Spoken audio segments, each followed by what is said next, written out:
Hi friends, நான் தான் உங்கள் அம்பிகா. இன்றைக்கி என்னென்னு பார்த்தீங்கன்னா, கருவேப்பிலை பொடி எப்படி செய்யுதுன்னு பார்க்கலாமா? அடுப்பத்தை வச்சுக்கோங்க, கடாய் வச்சுக்கோங்க. கடலை பருப்பு, துவரம் பருப்பு அதை வந்து எண்ணெய் இல்லாமல் வறுத்துக்குங்க. அதுக்கப்புறம் பொட்டுக்கடலை அதையும் நல்லா வறுத்துக்கோங்க. அதுக்கப்புறம் வரமிளகாய், வெள்ளை பூண்டு, புளி அதையும் நல்லா வறுத்துக்குங்க. அதுக்கப்புறம் கருவேப்பிலையை நல்லா க்ளீன் பண்ணி வச்சுக்கோங்க.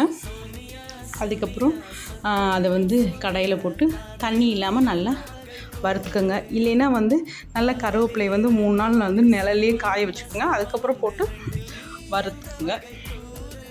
இது எல்லாத்தையும் ஆற வச்சு மிக்சியில் போட்டு அரைக்கிறதா நீ வேலை. கொஞ்சம் உப்பு, பெருங்காயத்தூள் அதையும் மிக்ஸ் பண்ணிங்க நல்லா கொரப்பாக அரைச்சிக்கோங்க. அரைச்சிட்டிங்கன்னா கருவேப்பிலை பொடி ரெடி. பிடிச்சிருந்தா லைக் பண்ணுங்கள். Bye friends.